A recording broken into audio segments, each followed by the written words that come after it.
You weren't there for Archegos. You don't know the details. I won't ask you what the details were. But I am curious, as somebody who has run a very big bank, what does it take to manage risk these days? It's not just Credit Suisse. We had $500 million get misplaced by Citi recently. It's almost like an oxymoron at this point to really manage risk. Is it just too fast and too complicated?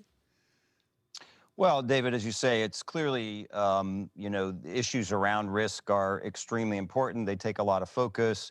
Large financial organizations are complex. And so, clearly it does take a lot of focus. It takes people who really understand the business and are focused on it. And yet, as you mentioned, with large complex organizations, it's not unique that these issues come up from time to time.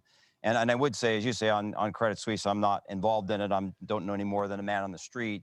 And obviously, I'm a big booster of Credit Suisse as well. So, I have a perspective on it. And I do think, they have great businesses, great franchises, a lot of great people. I think that, clearly you kind of have to put that in perspective. But it definitely is it's something where you also have to have really the DNA and the approach within the organization. And I would point out, for instance, at Credit Suisse, I mean, you may recall, through the financial crisis, 2008, Credit Suisse was one of the banks that did not have any government bailout and was considered to have managed, one of the best through that crisis. So, there is a lot of good DNA around risk management there as well.